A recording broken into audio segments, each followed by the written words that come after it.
All right, we are recording.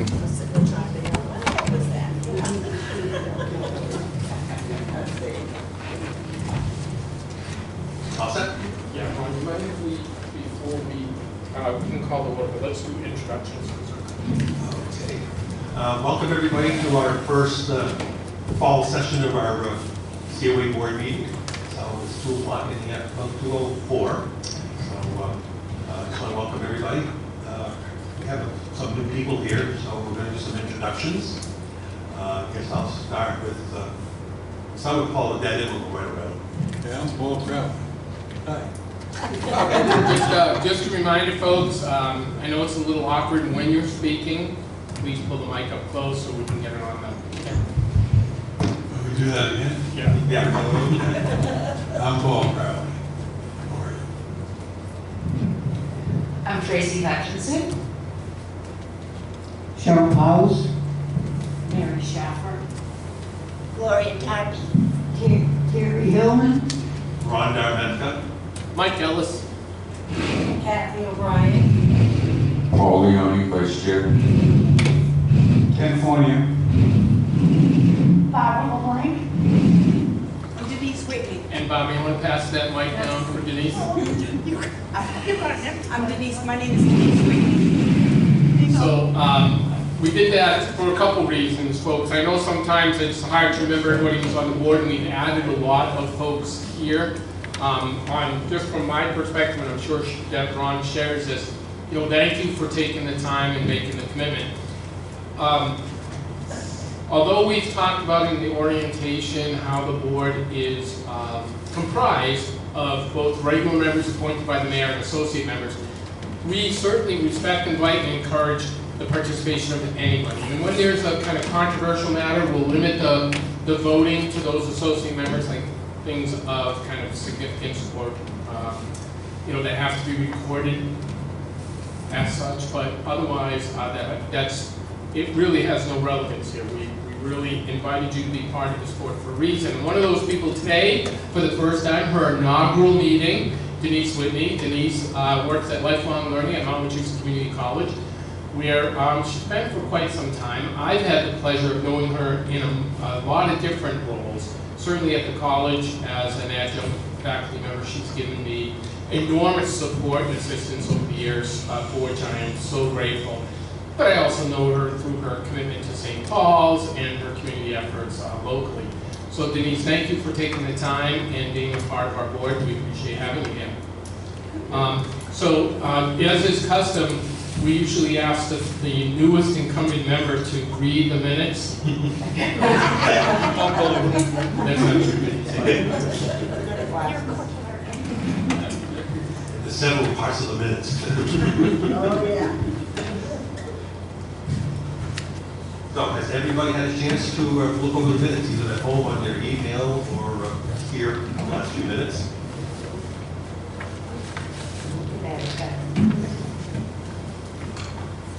One motion, or do we to accept both A and B, or do we need two motions? Let's do two just to keep it cleaner. Yep.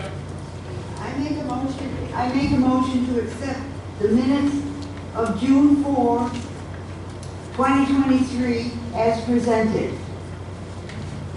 Second. Okay, so seconded very well. Anybody else? Anything they want to say on it? No? Okay, so we shall vote on it. Can I have a show of hands of all those approved? Right? Okay, so voted. All right. Now we'll go to the next one. I make a motion that we accept the minutes of July 12, 2023 as presented. That was the special meeting. Special meeting of July 12, 2023. I second the motion. No, I don't think we can. Yeah, I think in this case we can. We just do a vote by hand and then one roll call. So, but I think Ken had already seconded it. No, Yeah. this motion will be seconded. This is It has to be from the board. Seconded. I second. Which one? We'll put that in first. Any form of discussion. Any formal discussion on it? not, all in favor? Okay, so voted. Just a clarification, at the beginning of the meeting, we talked about how, unless it's a matter of significance or importance, associate members can certainly weigh in and second motion. But on those matters where it might be controversial, we'll limit it to the board. So protecting the minutes, I think is, unless it was controversy or some kind of, real disagreement, generally we're going to accept that. How we'll record it from now on is just that a motion was made and carried, unanimous vote. Does that make sense? Or, okay. Not according to Hoyle, but we can. We don't do Robert's rules here anymore. We changed that in the bylaws on July 12th. Yes. It's a beautiful thing. Now, I'm just looking over the whole thing. We have a July 12th special meeting that was at 1 o'clock. Should we schedule another? Nope, so the special meeting on the 12th was just, there's really well, I mean, we can if people want to. That was the orientation. There was no business done at the orientation. It was just orientation, so there's no we don't really need to accept the minutes because there was no business conducted. We just did training. Very well. Okay, so I guess we're going to start on our regular part of business. Now that I welcomed everybody and everything, how about the treasurer's report? Okay, treasurer's report. They're in your packets. The first group is the year-end reports as of June 30, 2023. You'll see a lot of green and a lot of yellow. And then, of course, involves the transfers of funds at the last moment. At the end of the year, the director, we're allowed to transfer funds from accounts that are over to accounts that are under to make the budget come out right. And everything is in order. The first page is, as always, a general fund. The next is the gift fund. Let's just go over the general fund, see if there are any questions relative to Any that. questions on the general fund? And a clarification, we're allowed to transfer balances between those in arrears and those that have positive balances for salary accounts, within salary accounts, and in operations for operations, but we can't transfer surpluses, for example, out of a operation line item to a salary line item. That's prohibited. So only salaries within salaries, operations within operations. And Mike is, he keeps the books on his computer, so he has done a good job of transferring it back and forth. And so we ended the general fund in very good condition. So. Yeah, and another important note is I do keep us books here, like an accounting of it, bookkeeping function, but all of this is maintained officially by the city auditor. So all of these books have to match the city records. So there are no transactions that are done outside of the city accounting system. Yep. So at the end of the year, we actually turned over about $21,000, $22,000. We were almost $22,000. We spent less, $22,000 less than what we had projected for FY23, which is pretty good, I think. That all goes back to the general fund. Some of those, you had some personnel changes. We did have some personnel changes, and we did save some money from the custodian, for example. However, an important thing to consider is there was about $15,000 or $16,000 in salaries we saved for the 4 months. However, we also spent about $7,600 in the termination pay, so to pay out back vacation and sick time and stuff like that. So our balance there was about $8,000. If you take the $8,000 or $9,000 being conservative, that still meant that we're about $12,000 on the budget. And did you use this as a premise for next year's budget? We did. No, we used the 23 budget as the premise for next year's budget. Any significant changes, any ups or downs? Yep, when we go into this year's fiscal report, we'll talk about some of those changes that were made, and some of the more significant budget line items that were approved by the mayor and the city council. That'll be next. That'll be next. Yeah, so an important thing to think about, Paul, just hold that thought, including the move, whether or not there are any costs associated with the move, and we'll address that in the next part of the financial. As an extraordinary addition to the regular budget or as part of the budget? It'll be an extraordinary addition to the budget, yeah. Yeah, there are no specific line items budgeted or allocated for the move. However, the city budget, which is outside of the COA, has budgeted that, and that will be transferred into our budget as the expenses are incurred. All right, let's go to To the gift fund, which is a real short one up at the top there. For the new people, we have a beginning balance, and during the year, we took in some gifts. And the gift fund at this point has not been used for any expenditures, and it always requires a vote of the board. And at the end of this meeting, we will be asking for a little vote, but that's the thing. So the gift fund is in good shape.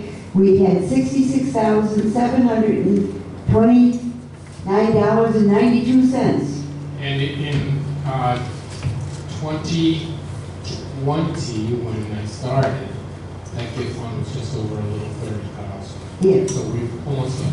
Yeah, gifts have been given, and we have not used any, or we haven't had to use any money. We were saving it, so for something big, and with the move to Waterford Street School, we may have something that will be lasting for the gift fund. Okay. Any questions on the gift fund? Okay. And now the revolving fund. That's all the funds that come in during the year from the exercise programs, from the bingo. And you can see it all listed in red under the year-to-date column. That's the money that has come in. In the beginning of the year, there was a budget of a balance of $33,370. And during the year, we paid out $26,000 and ended in the revolving account a balance of $33,865. Now, the balance account is used if any of the activities need money. If bingo needs money, if pool needs money, they just have to ask for it, and they will receive funds to pay for anything out of that revolving account. And then any little donations that come in through the, for instance, when we do yoga, we're asked to donate $2, and that then comes in as income. So and years ago, the revolving fund couldn't have a very big balance. But today, that has been changed, and so today we're allowed to have $33,865. So anybody that needs supplies for their program or anything just has to ask, right? Yeah, that generally Unless this is they a want wash account. unless they want a car. We try to match what we spend in income, and that's through the donations for our program. We don't charge for any programs, we always ask for donations. And that affords people the opportunity that may not participate because of any cost to participate. So we never really force people to pay. And then all of those extraordinary kind of events come out of this. So it's generally washed. We came out in the positive about $500 this year, which is surprising because we're trying to spend it down. Again, this board approved or requested the city to increase our balance that we could carry over to $40,000. Anything over $40,000 in this account by the end of the year goes back to the general fund. And of course, Mike keeps trying to get a car out of this fund, but we keep pushing him down. And the next one up is our state grant. And for the new members, every year the state gives money to all council on agings, and it keeps, since COVID, it has gone up, the amount that we receive. And in the olden days, you had to spend it down by June 30th or else. But now, since COVID, they have allowed us to carry it over. The first page in that series is the carryover from 2021, FY 2021. And we have zeroed that one out this year. And you can see what it was all used for, $8,343.72. And Mike managed to spend that where needed and balanced out to a zero. And we've gotten that grant off the books. And the same here with the FY 22 grant. You can see what all that was spent for. And Mike has that one balanced out the books, so we won't be seeing that again. Now, any questions on those two, FY 2021, FY 2022? How much does the state actually give us? So in FY 2021, the state grant was $49,464. We spent of that $41,000 before the beginning of fiscal year 23. So we carried over $8,000. And then in FY 22, we had the same amount, the $49,464. So we spent most of that in FY 2022. Paul? Miscellaneous question. You have accounts like Walmart, Amazon, and WB Mason in all three categories of accounts. We do.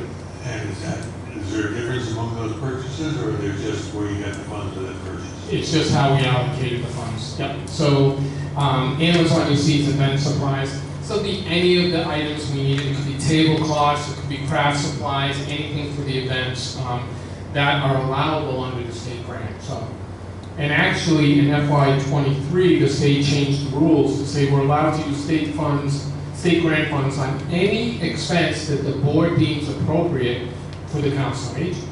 Before, there were very specific categories. You could pay for instructors, you could pay for some supplies, but some supplies weren't. You couldn't do like office equipment, things like that. Now it's a much more expanded definition of available and appropriate uses. So you will see like Amazon supplies in all 3 years. It's just what we tried to do was allocate the expenses for Amazon early in the year to the latest or the oldest grant, so we could just spend it down. And then as the money was gone, we would allocate it to the next year to spend that money down and then allocate to the third year. So we had 3 grants open in FY 21, 22, and 23 last year. We were able to close out 21 and 22, but carry over the balance for 23.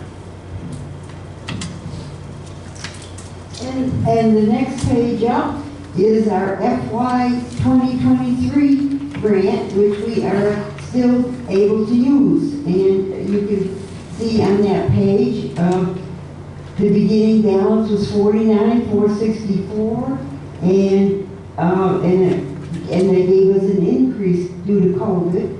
And then you can see what was paid out, $44,270. Yeah. 19,701 was paid. Oh, 19,701. So 44,270. And so that we still have that money, so we'll be after Mike to use up that FY 2023 first before he goes into FY 2024. But that came out very good, so that's our balance. And the last page is a full budget report. You can see where we had that carryover from 2021 and how we zeroed that one out. FY 2022, that got zeroed out. FY 23, we have $29,762, and then in FY 23 increase is listed right there, and then the total revenues for FY 2023, you can see them listed right there.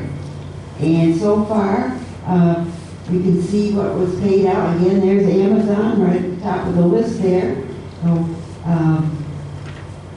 I think it's important to note the 2 biggest expenses from our grant by far were the outreach coordinator, which is our social service kind of case manager, and the instructors. That's our fun and fitness, yoga, line dancing, any instructor pay was out of that as well. And that was about $25,000, $26,000 of the 43. So there's really only about $17,000 in programmatic or support expenses. And at the very bottom of the column, of the balance column, you can see our current funds that we have available, which I'm sure with the move and everything, there'll be little extras, and also, So, is there any last minute questions on last year's? And if not, let us move right on into our new, Madam Treasurer, Yeah. before we do, Mr. Chair, do you want to entertain a motion to accept the financial report or reject financial report June 30th? Okay, let's accept the minutes, the financial report for 2023. And somebody make it to the motion for it? Motion that we accept accept the stuff. It's been a Oh, you while. just said. It's been a while. I'll second it. And I'll second it. Yes, accept the year-end financial report as of June 30, 2023. That's the motion. One Then, Paul had a question? No, I was waiting to stand. Stan, let's go.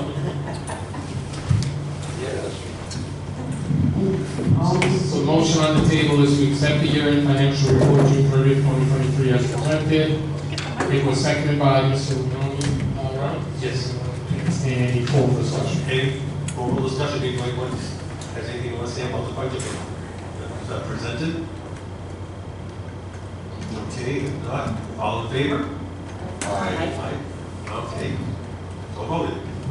okay, so now, here are your new figures that we have to work with going into 2023. As of the first page again is always our general fund, and at the top are the salary accounts, and then look down below operating accounts. Well, that's the top. Don't look down at the gift fund yet. But any questions on any of the items in the top top account?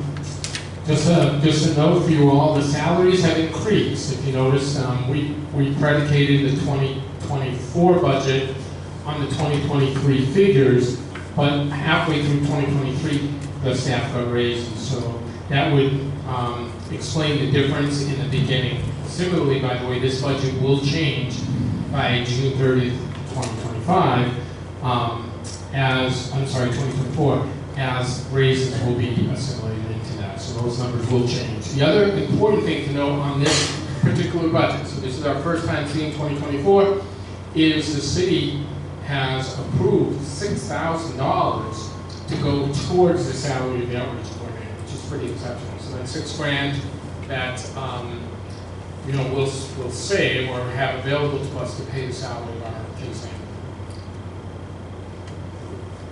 So that's really the only significant changes. If there are no questions on the general fund, we can proceed. I think Ken has a question. Do we have more than one custodian now? Or No. Just This one. Yep. Who's the case? Ann Boucher.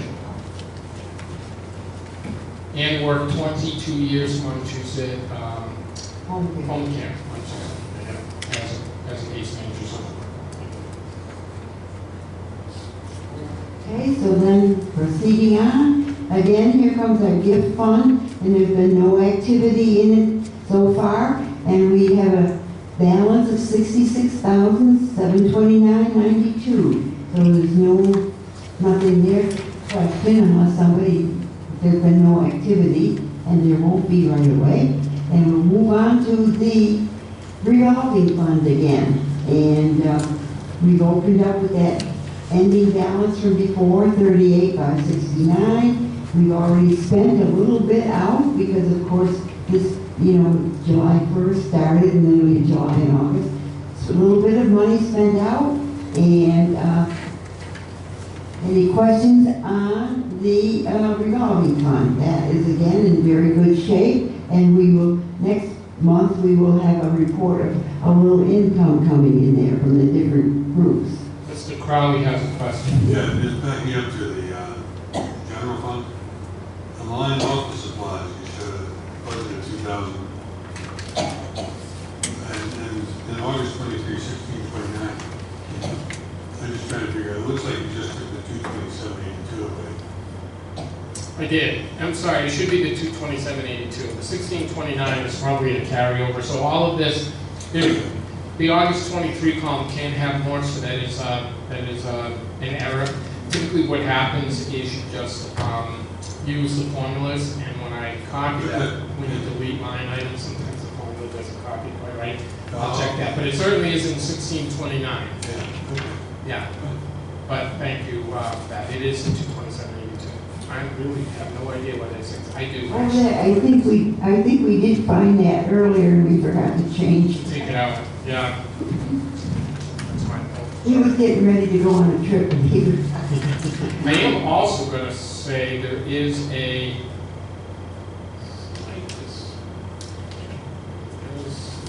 issue with the revolving fund in the August 30th that I just noticed. I didn't notice when Travel and transport? No, when Terry and I were looking at this, the carryover from the revolving fund should be 33,865.02. And the beginning balance on the revolving fund is 38,569.20. Yeah, I don't know why I did that. So for the purpose, until I figure that discrepancy out, I would ask if we do entertain a motion about the financial report, that it does not include accepting the revolving fund report of 822 to figure out why I carried over the wrong balance. I have no idea.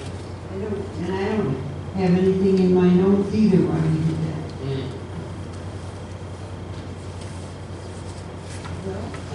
So anyway. My feeling is, it is definitely an income issue that I didn't drop in.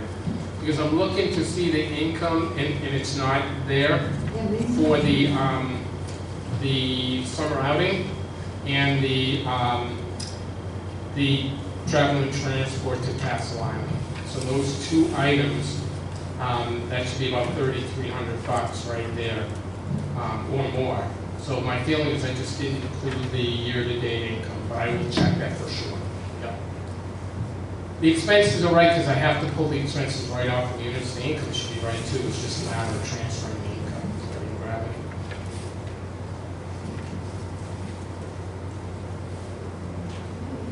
But if you notice, and I mentioned that, the two biggest expenses during that time period were the summer outing, which is about $3,000 in expenses, and the Castle Island trip, which is about $1,600.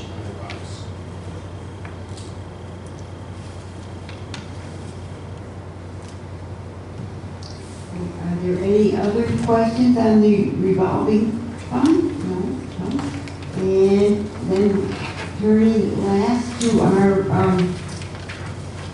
grant funds.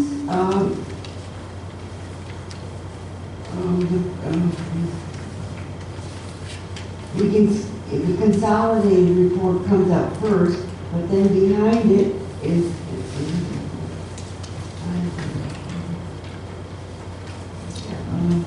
Maybe in your packet, but the FY23 grant is what comes up first in mine. So this may have been an issue when you were copying it. So for some assistance to Terry, we're going to go to the page that has the blue column that says State Grant FY 2022. There are only two grants open, 2022 and 2023, the only two that are open. 2022 was zeroed out. What's that? 2022 was zeroed out. I'm sorry, 2023. Yeah. It says it up at the top of the yellow, it's 2023. Yeah. Right, yeah, State Grant. And that carryover was, so we carried over 46,000 total, and we spent out 4,800. So we have 41,806.33 as a balance on the FY23 grant. We're now on the 24 grant, just so you know that, even though it's still 23. June 30th shows 44,270 as the end balance. Yeah, so that I do know, and that's why I'm thinking the issue is income. So in June 30th when the fiscal year ended, but we did a turnover, a very large turnover, at the end of June, early July. So it's dated July, but it goes to the June fiscal year. So I would have only captured June 30th on our reconciliation sheets, but the auditor and the treasurer capture that as an FY 2023 income. That's why I'm 99% sure the issue with the revolving fund is income. Again, it's just a matter of which year it was posted to, and for the purposes of the grant revolving fund, it doesn't matter, but for the purpose of the report, it does. So I'll find out that again. I'm 99% sure that's what it is. So again, I would ask that we just hold off approving this until next month when I can actually verify that it's just an income issue. So maybe cash, Yeah, fair to approve. that's what I'm thinking.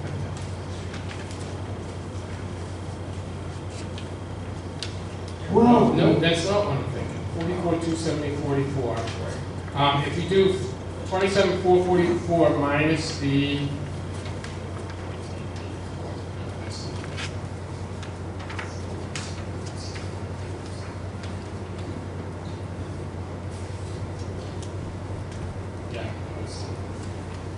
yeah, I'll figure it. I'll find it out. I apologize for that.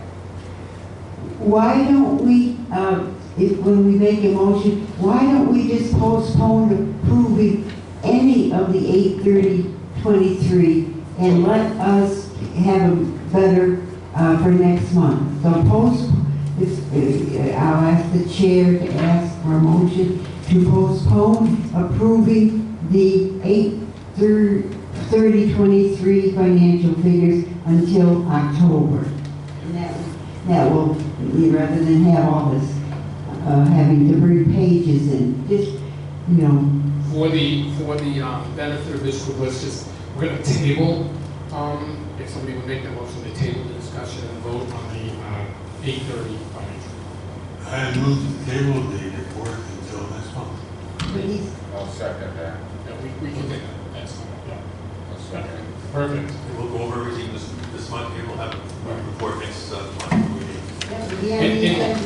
And Teresa alluded to the fact that I was literally, 1 foot out the door on the plane. Yeah, So I apologize if I grabbed that correctly.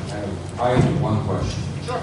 On the 24 state grant, Yep, the 63,000, is that based on last year's figures it is. of what we got from them? It is. And they're gonna give us an additional 14,000? We think so, Paul. Yeah. That's We think so. interesting. That's interesting. Yeah. And we usually don't get that till like the beginning of the year anyway, right? We're allowed to spend it down now, in anticipation of the grant. Yep, yeah, so the grant contract should be in this month. Right. So once the grant contract is signed, last year was done by October 1st. That's what that's good for us. So we're financially sound, what do you say? We're in good shape. Yeah, and I think it's always important to put a little caveat on that. Because it looks like there's a lot of cash, but we spend a lot of cash. As we increase the amounts available, we also increase the amounts spent. So it looks like we're sitting on this huge cash surplus, but we're really not. There'll be related expenses to that income this year. Yeah. Except the gift fund. The gift fund affords us $66,000 to do some things that we may want to do at Waterford. Any other questions on the finances? Again, my apologies. I think that's the first time we've had a... First time I ever saw something like that. Yeah, me too. Like, don't forget, Speak of the word, let's not talk about performance evaluations today then. we're just getting over all the COVID stuff, and everything's getting back into place, and like, all the buddies and everything else, so. Mike, Sure, we're not the only what's the ones. latest on Waterford Street move? We have that coming up on old business, Tim. Yep. We're now into the business section. Yeah, I'm just gonna go ahead and do the report quickly for you. Yes. So, age-friendly designation went through the city council and the mayor's office this summer. They have, they both approved it, the mayor's given us a letter of support, and the city council voted unanimously to support and recommend the city go in for the age-friendly designation and also make the commitment to the 5-year plan that accompanies that. That's the first hurdle, folks. That's the first step. We're working now on our application. That should be done by the end of the month, October 1st. I'm going to be hopefully reporting to you that age-friendly designation was approved and that we can start moving on in the planning process. It would be nice to have a couple people from the board helping to direct that, to direct that effort. So if there are some folks that have a particular interest in that, what does it mean? Well, it means talk about process. How do we bring people together to start talking about including age-specific recommendations in city plans and strategic plans that they're putting forward. For example, the open space plan was just presented to the city council in June, 2 weeks before we had age-friendly designation approved. It would be nice to be able to look at that plan without causing a lot of turmoil and say, geez, if we look at open space, parks and recreation, for example, can we include on our walking paths benches or lighting or other things that folks in our aging population might want, need, or feel supported by? So those are some of the things, open space and recreation. We might be looking at, from a master plan, more supermarkets or fresh produce or those types of things. Housing, more affordable housing certainly would be something. But those types of issues are already being addressed. It would, what we lack is a formal voice at the table, just advocating for our aging population. Right? There are a lot of community people who are there and may actually present options for seniors, but they're not there specifically for seniors in the community. So if anybody's interested in that, we'd love to have you. What's going on? I was talking to somebody from the senior center, and they asked me, are we getting involved with the age-friendly designation? I said, yes, we are. And one of the things that came up in their discussion was how to lure more seniors to local businesses by offering incentives for senior discounts. And I thought that was an interesting concept. So, Mr. Leone, I love it when you throw me softballs. Thank you. Did I tell you the one? Yeah, so earlier this year, in the spring of this year, our staff actually, we have some wonderful volunteers in our office, and one of the projects we gave them was actually to start doing a survey of local businesses that offer discounts for seniors. And we've had some remarkable responses. Similarly, there were some disappointments that there were some businesses that are kind of foundation anchor tenants in the city that don't offer senior-specific discounts.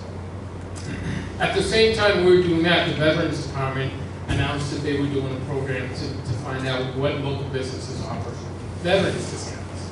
And we said, hey, this is a great opportunity, symbiotic relationship. We have a remarkable relationship in partnership with the Veteran Service Officer here, with Lynette Umbrella and her staff.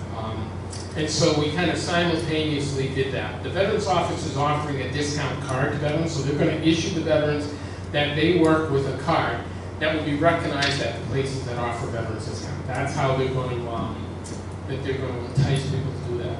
The senior part, we're still working on. I think a little bit of PR, especially as we move through the age-friendly designation, will increase the number of businesses that offer senior discounts. But we've started to collect that. We already have a list. We're hoping to make that list a little bit more robust. I knew you were doing this, and like for example, this morning at 8 o'clock, there was an Ocean State job lot. I mean, does anybody know about that one? You do, right? 8 o'clock to 9 o'clock every Monday morning, Ocean State, senior discount, 20% off all food products. So there I am buying 80 cup K-cups. Nice. And getting $4 off. Yeah, it's $20 for 80 cups. Just on Monday? Just on Monday between 8 and 9, and it's just only on food products. A lot of people don't know about that. And that's, why we should be getting the word out about what businesses are offering these services and how seniors can take advantage of those situations. everything that it counts. Yeah, and I think that that's absolutely appropriate. I certainly want to make sure that the folks that do offer our seniors support in ways like discounts, how very much we appreciate it, and for those that are considering it, right? So I think it's just a matter of some of our businesses never thinking about it. Us putting it on the table through processes like age-friendly designation give us the opportunity to start to explore that with businesses. And most Gardner businesses have been very responsive. Have they ever, the city council considered maybe giving a tax incentive for businesses? Or is that out of left field? Yeah, I don't think I don't think it would be legal to give a tax incentive for folks that offer discounts. I don't think there's an option I don't know either.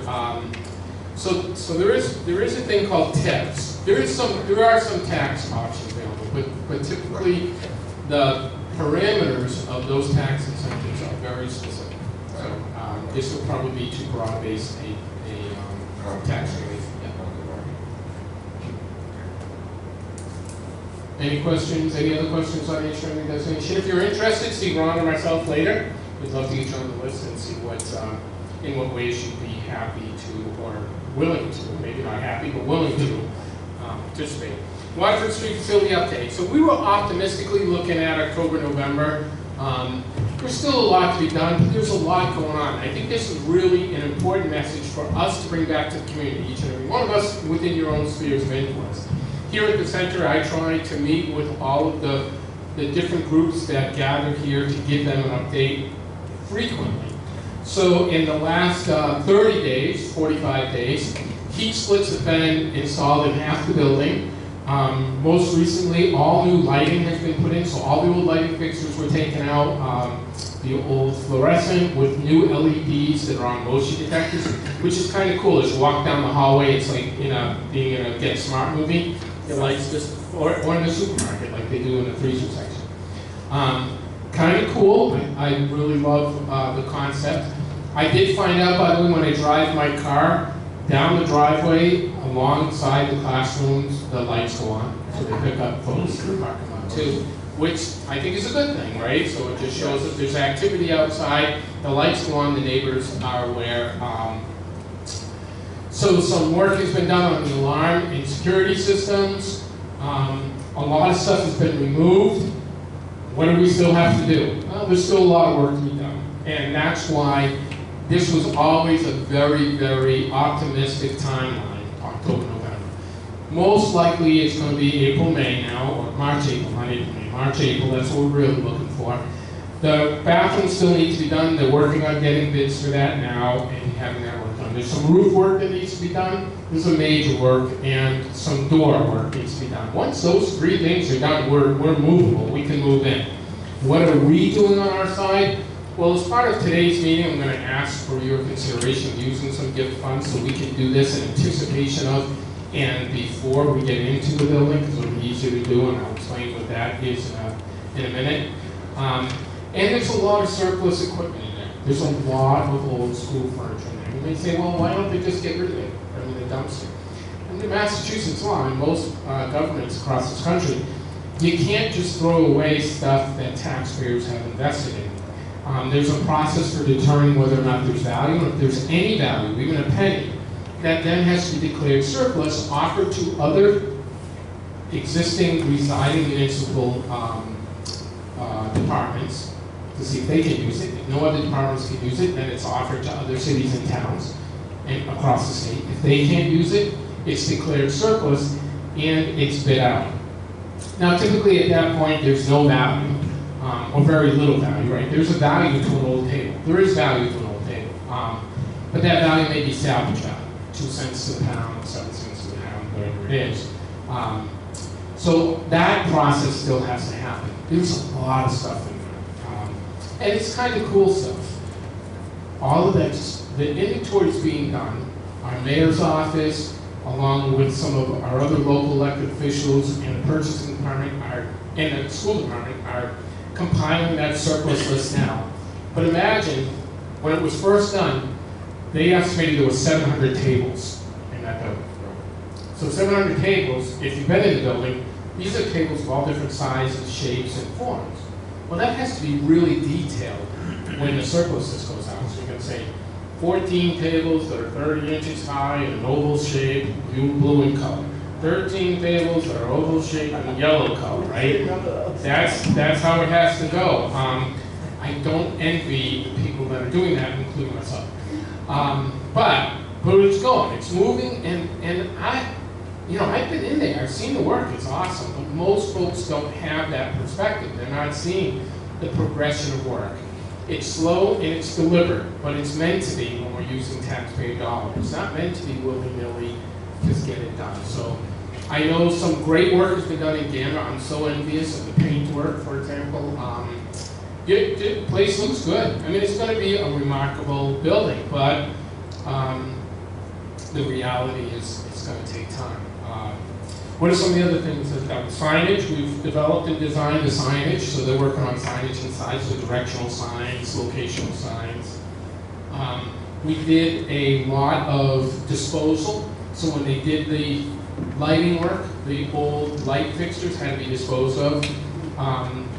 And we just got the bill for that. So there was some ballasts that had PCBs in it, old ballasts. So think, this school building was built in 1970, so old fluorescent fixtures. So we have to pay for the disposal of the ballast. And that cost a couple $100, $600 I think was the final bill. But all of that's gone. That filled the whole room. All of the cardboard and lighting fixtures, ballast and bulbs filled the whole room. It's all gone. It's been cleaned out. And again, most people don't see that when the trailer's pulling up and people are loading it. They don't understand it. So I'm really optimistic. I'm excited. Ron, anything you want to share? I was just going to ask one question with all the equipment that's sitting there, you're trying to find where to put it. Is there an empty building someplace, a warehouse? Or Yeah, Waterford Street. Other than that, Yeah. there's nothing in the city that we can bring stuff to. No, Get it out of the way. doesn't make sense to do that, and the answer is probably not. I mean, if you all remember in the consolidation of the schools, Waterford Street closed, Elm Street closed, Helen May Sauter closed, Prospect Street closed, School Street's closed, right? So 5 schools. School Street, I think, has been disposed of. I think they did that and somebody bought it. I'm not totally sure, so don't quote me on it. Prospect Street's in the process. Helen May Sauter is going down the same path because that building has been empty, but it's been empty longer. Waterford Street was the last elementary school still in use before moving to the new elementary school on Pearl Street. So the stuff that's there, there really isn't a place we could put it. We're trying to consolidate it into a couple rooms. Right now, a lot of the equipment is stored in the little cafeteria. That's the cafeteria auditorium, for those who don't know. And a small room on the elementary side. Until it's declared surplus, I don't think they want it to walk. So, and I think it's prudent for them to not want it to walk. I think that they're doing the right and responsible and legal thing in making sure that the property is disposed of appropriately. So, no, I don't think so. But we're working on trying to get those rooms a little bit more organized so that, as tenants, the 4 of us can move in and still work around the stuff that's there until it's disposed of. All right. Bobby, you want to grab the mic for me? Certainly. Get on the mic. Thank you. Does surplus tables have to go to a city agency, or can it go to a private nursery school, private daycare? That's a question way beyond my pay scale. Sorry. I think the answer is that I think the city can allow it to go to private schools or things. I think they can. I'm not sure. Part of me is saying that I may be wrong on that, but I think it can. Yeah. That might be more like the last resort. I think after it's offered to the city entities and the state entities, that they could offer it to a private. That's correct. They go, once, Nobody wants it. no town wants it, you don't want it, and then it can be offered to the public. It can be private, they actually can be public, as well, public companies. But at that point, it gets exhausted, so then it becomes surplus. Way down the line, Paul. Way So down. yeah, once it's declared Way surplus down. and there's no use, and they bid it out, then, yeah, and nobody wants it, then they can just give it to you. It can go to your home, and then, yeah. Exactly. But, right now in the process, I don't know the answer, where we are right now. Good question. Yeah. Mike, what's the budget that the city council's budget for all the renovation work there? I don't know. Any idea? Now, it's, again, there are so many moving pieces. Before you go, Tracy, thank you for being here today, we appreciate you. And I just want to remind everyone that the organization that Tracy represents, Gardner, is going to be on here at Waterford Street. So, Yes. really excited about it. We'll be on that. Two-floor side. That's how I explain it to you. On the left, where And it's we'll be two putting floors. in a garage, multi-level. That'd be good for winter. Yeah, you can't tell individuals they can't come because they can't go to the second floor. You're in a wheelchair, get up there. At some point, I'd love to talk about, like, were you planning a lift or something? No, where the downstairs will be, All handicap accessible, right, that'd be Yes. accessible and like office. Yeah, yeah, Yeah. cool, yeah. It's really nice space, it's remarkable space. When we leave, we can have this elevator, I think. We can take the elevator with us. It would probably take as long to take the elevator to Waterford as it does for the elevator to get from the first and second floor. We're talking years. Thank you. Thank All you. right, what was the last question that I missed? We just have how much the city council. Oh, how much, so I don't know the answer to that. So the way that it typically works is you bid it out, right? And then you get an idea of what it's gonna cost, and then the city appropriates that money. They're either gonna appropriate that money from free cash or bond it, one or the other. But they wouldn't budget it in advance, because they really don't know what the budget number is. That's typically how it's done. So, for example, when we did grants for community development, we knew what our budget was. Typically, it was a 10% match from the state. So if we got a $990,000, $910,000 grant, the city would budget $91,000. That's easy. When there are overruns, not so easy, right? So you don't know what the change orders are. So I think that they have money set aside. I don't know what that set aside money is because the mayor's office is just telling me, yeah, do this, we have the money for this, do this, we need to appropriate this, we have to budget this, that's going to be special appropriation. That's how our process works.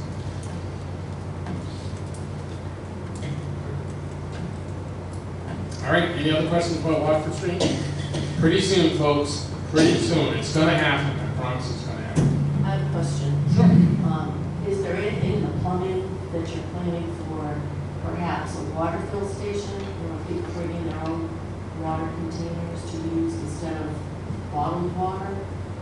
So, Mary, it's a great question. If you've been through Waterford, I'm sure you haven't. All around the school, they have already changed out the bubblers to these filtered watered cooling stations. So it's no longer just the kind of tap water that comes through the city. It's these really kind of very modern water bubblers. So they do exist. On the side that we'll be occupying, there are three. One in the main hall, two in the, well, one in the hall that goes between the front door and our door, and then two in the main hall of the elementary school. So I I assume they weren't, they're very, very modern, very new. So that's our plan. Yeah. It's cool space. I think we're at a point where the mayor is comfortable with us doing a walkthrough, so we may be planning that soon.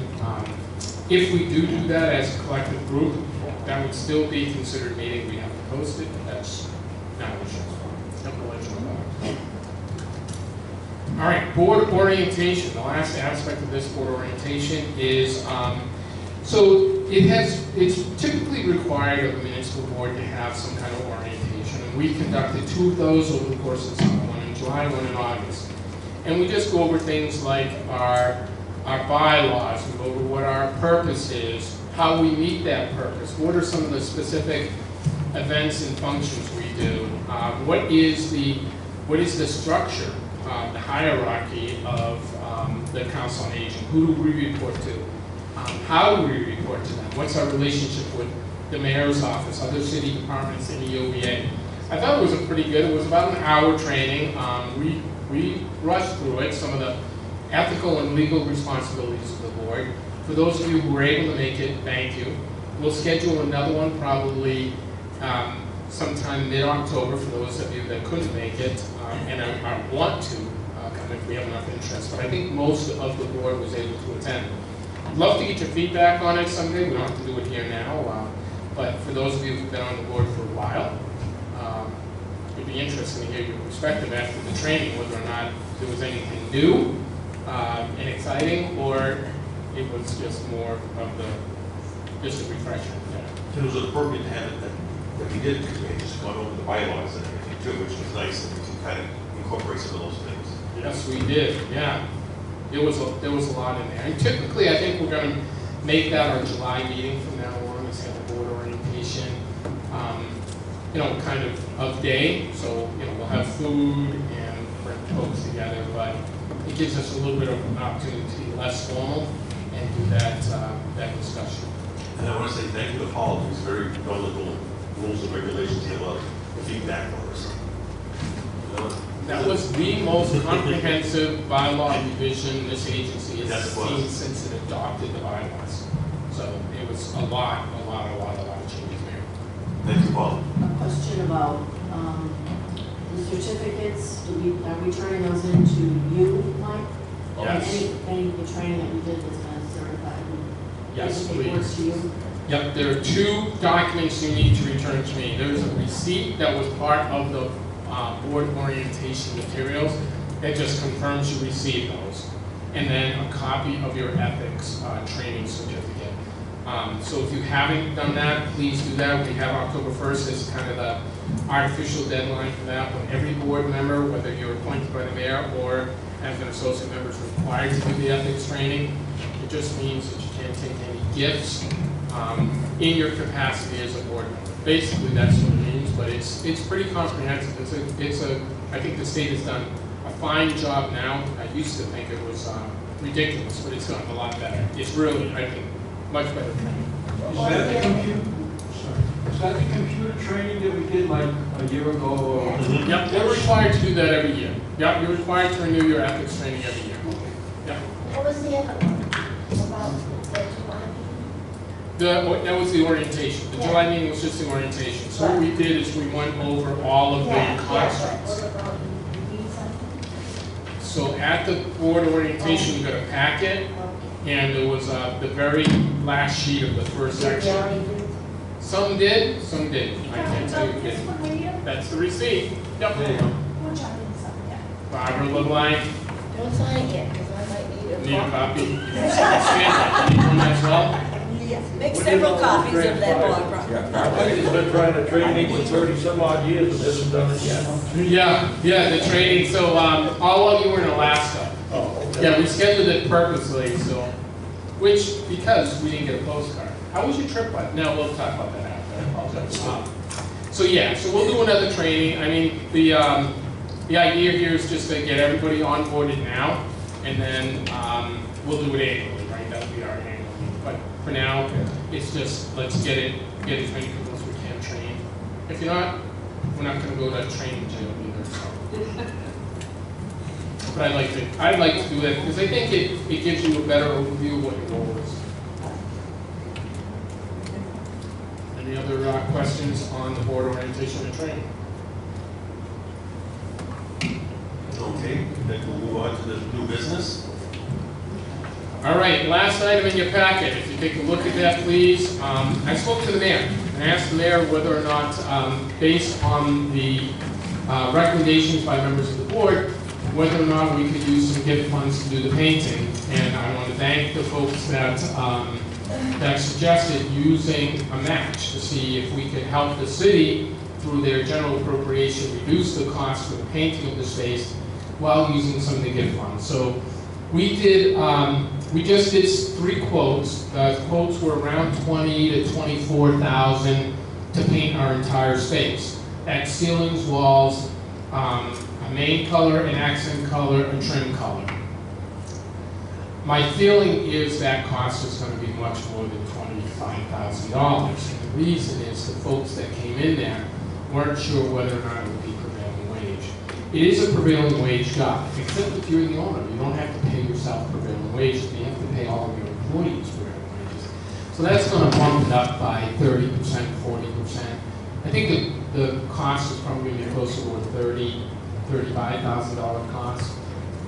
It's a lot of space. It's a lot of space. And we're only looking at doing the classrooms, the hallway, and the offices of the space that we're taking from the main door, which would include the first office, the principal's office, and then all of there's, I think, 7 offices total, including those 2, and then the classrooms.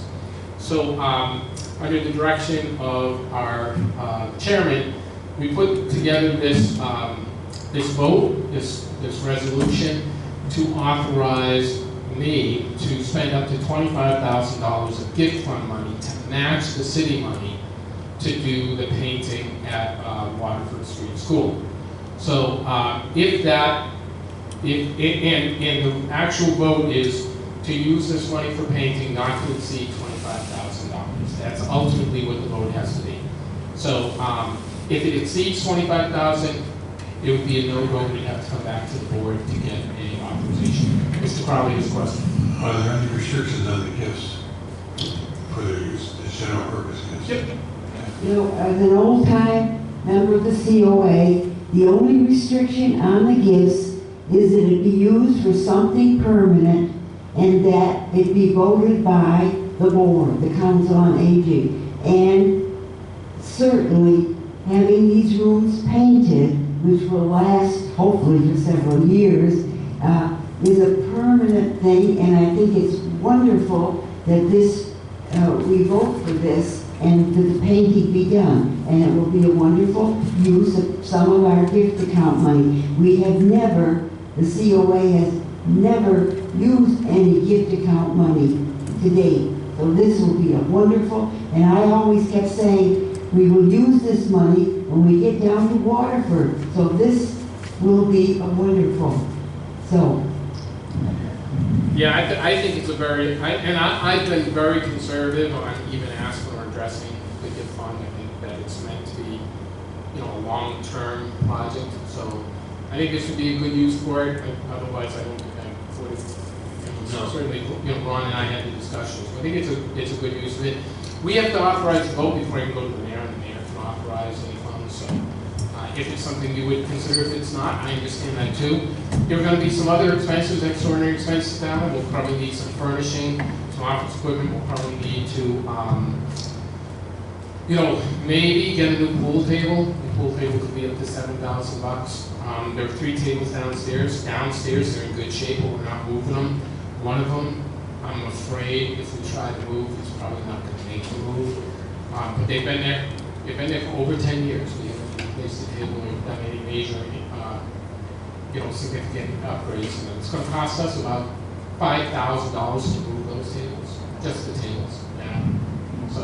And you're going to balance them with everything else. So you got to balance them, and once they move them, once they take that felt off the table, they have to refelt it. Mm-hmm. So, we're going to go with a good, high quality, pool table fabric that costs a little bit more, but not a lot. I think the difference is about $200 per table, $600 total.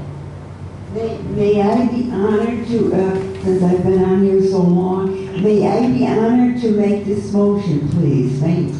Yes, Mr. Chairman? I would say. May I do that? You have that order. All right. I make a motion to authorize the director of the Gardner Senior Center to use the Council on Aging gift fund up to $25,000 as a match to the City of Gardner funding for painting the Council on Aging offices and function rooms at Waterford Street School.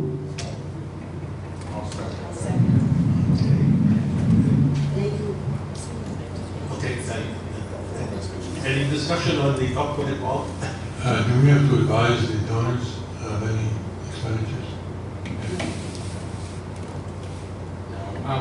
Once a gift is received, that gift can't really be accepted by the city until the city council approves it.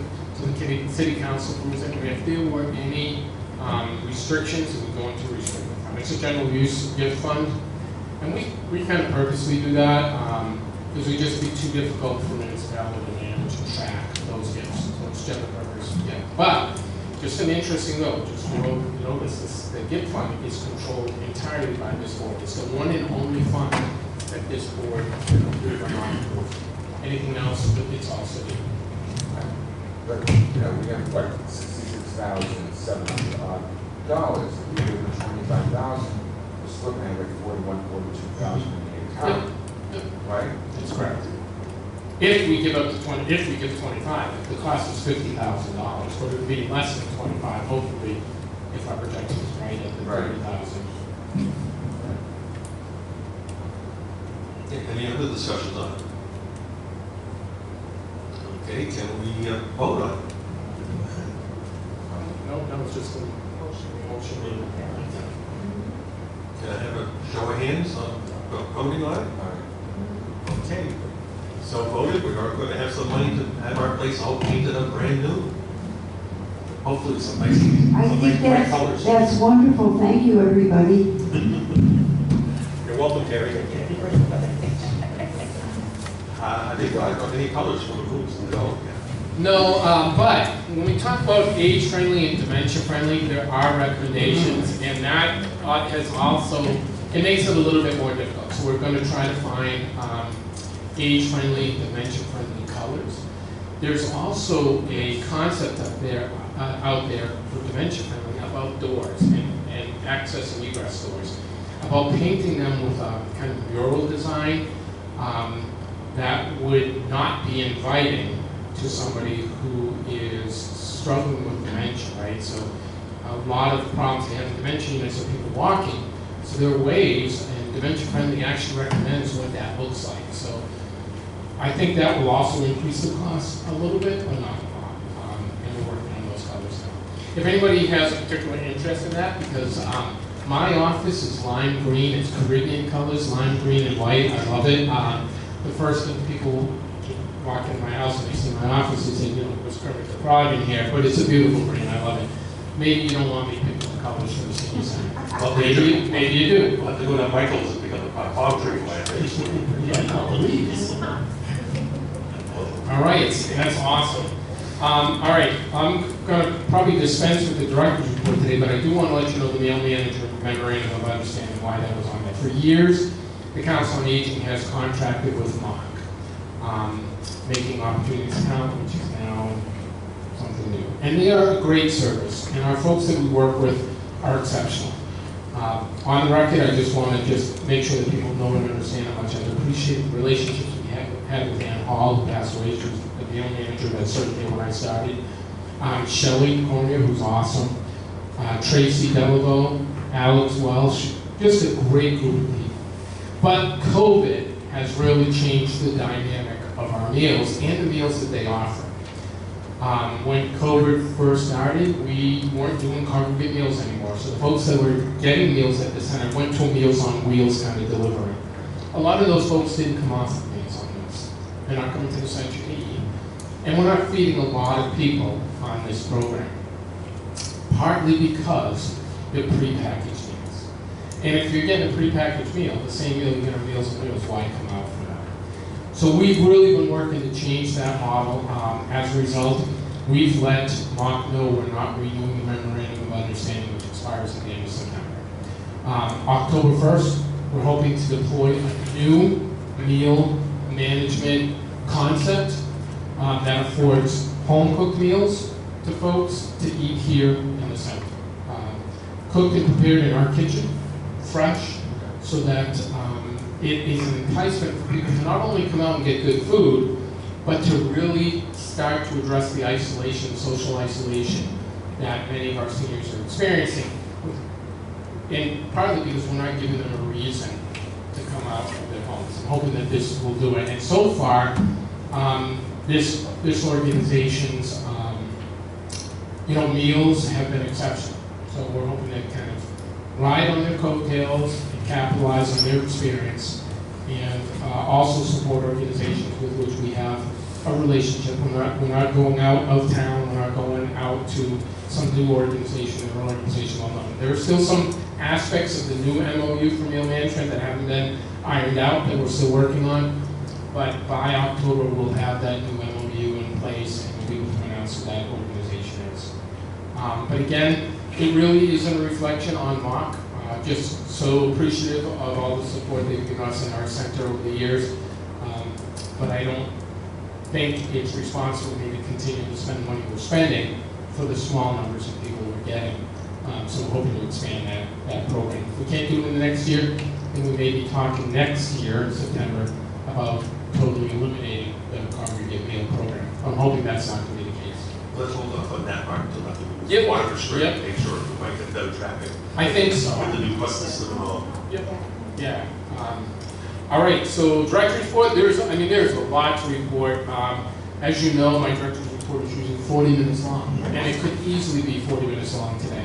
So I will be much more direct and just say that over the course of the next 30, 60, 90 days, we have an immense number of programs, intense programs, going on here at the center, from our Turning 65 program at night for folks that are still working, that may be trying to think about what their options are for Medicare, to our health fair on October 4th, our books and writing clubs and our craft programs are going through the roof. We've announced 2 community events, our pumpkin decorating contest, which I hope you will all definitely be part of. I don't care what it looks like, bring in a pumpkin with your name on it. And then we've asked local institutions in Gardner to help us with a gingerbread house competition. So our hope was to have been in Waterford, or at least using that facility, so we could showcase them a little bit better, but we're going to do it here. Whatever that means, we're going to do it here. So it could be changing up our hallway design so that we can show them off here, and then have a couple judging things. The Monday before Halloween, we have a concert with Dennis Cormier. That'll be our Halloween costume party, pumpkin decorating contest day, with a lot of food, with a generous donation that he's giving to us to buy the food for that day. So it'll be a cool day. Of course, on Christmas, we have our Thanksgiving holiday meals, our Christmas holiday meals, the gingerbread contest, judging day, just a lot going on. So, we're going to be running. July and August are our downtimes. By the way, our downtime that included a summer outing with over 300 people, so it's great. There's a lot going on, and I'm really excited about it. And that none of this would be possible certainly without the volunteers that run all of our programs, to support our programs, from the clubs to the activities and crafts, and the folks here on the board. For each and every one of you for coming in and checking on us or supporting us in the different ways you do, thank you. We wouldn't be doing as much as we're doing without you. Absolutely, without equivocation. You really make the difference here at the center. And then our staff. Our paid staff, Nancy and Berman, Anita and Ann, who just do an exceptional job in customer service and empathy, courtesy, and respect, and getting people to navigate to the right resources. They're awesome. To our unpaid staff, the folks that man our phones. It may seem incredulous to you, but just a few years ago, we had 2 telephone lines, 2 corporate lines that didn't talk to each other. So if somebody was down on the phone number, you were on the phone, to get a busy signal all day, every day. Because we had one phone line, and then we had a transportation line that nobody knew the telephone number to. Thanks to the support of our partner agencies in the city, IT, Lines and Signs, DPW, the school department, the auditor's office, we've been able to leverage more and do more with the resources we have here. New photocopies, new phones, new technology. It's amazing, it's cool, and it makes this job easy, but it makes it enjoyable. So I can't say thank you to all the contributors. It literally would take me another hour to do, including the donors to our gift fund that have made that money available to us to do the things we want to do at Waterford Street. I'm so grateful for folks from the $25 donations. Most recently, we had a donation to Noel Gale, in memory of Noel Gale, $100. It doesn't seem like enough. Those $100 are what gives us $66,000 today. So thank you to all those folks. I hope you're as excited as I am, and I think it's going to be a splendid program year between now and June 30th. So that's my report. Mr. Chair. Yes. Anybody have anything they want to add to the meeting? Open discussion? Open discussion? Nobody wants to ask where I got my tin? We don't might- know that, no. When we moved to our new home, I didn't think of the summer craft fair. I got too many good basket makers. Paul, in a heartbeat. So we thought about doing a craft fair here, but the parking is our limitation. It's not the space, it's the parking. So, yeah, without a doubt, we want to do that. I've Yeah. got one student that's already got 2 dozen baskets already made.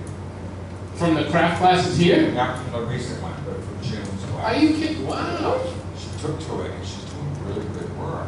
I want to ask her about it, she should be a teacher's aide. Have her bring one in so we can display it. That'd be awesome. Yeah. And we got some terrific writing from the Writers Club, poems and stories that we're trying to figure out ways that we can post and make public. We're hoping to do a reading, an art night. We'd love to do a music event here, right? So the reading would be a great thing. What is that? You could do like the moth, like they do the storytelling. You have people come up and tell Yeah, a lot stories. of people have memoirs or ideas, they want to tell the stories of when they were growing up or Yeah. people they knew and the idea of writing. Like the moth, right? Yeah. Like, yeah, like you do on PBS. Yeah. But moth kind of doesn't sound good for old people, you know? Maybe the buzzing bees or something. Oh, stop. Yes, still young. So yeah, I mean, I think the opportunities at Waterford Street are going to be immense. Yeah. Remember, we go from 2 activity rooms to 7 plus the double-sided gym and the cafeteria auditorium. That's huge. So the number of simultaneous programs we can do is going to increase exponentially. Right now, we're really trying to stick to one program. Gonna run out of parking space. We're going to run out of parking spaces. We have that gym cafeteria thing. We do. Yeah, that So shares it'd be like space. for a community event. Yeah, concert, or, certainly the meals, we're not gonna be able to serve meals over on the peaceful side, that's gonna have to be the cafeteria auditorium, which is a little bit off the beaten path, but not much, it's right It's fun. there. All right, no other questions? Great. So October 2nd. So our next scheduled meeting will be on, John, I should have, see, do we have anybody want to adjourn the meeting first? Nope, we're gonna do next scheduled meeting first. Okay. All right, so our next scheduled meeting will be October the 2nd, at 2 o'clock in the afternoon. Hopefully we'll all be here. I make a motion to adjourn the meeting. Second, okay, all in favor? Aye. Okay, all voted. Super.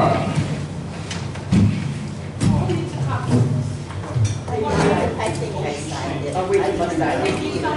I got a couple questions for you. Were you here? 20% off. I think, Spice, the I was here. I must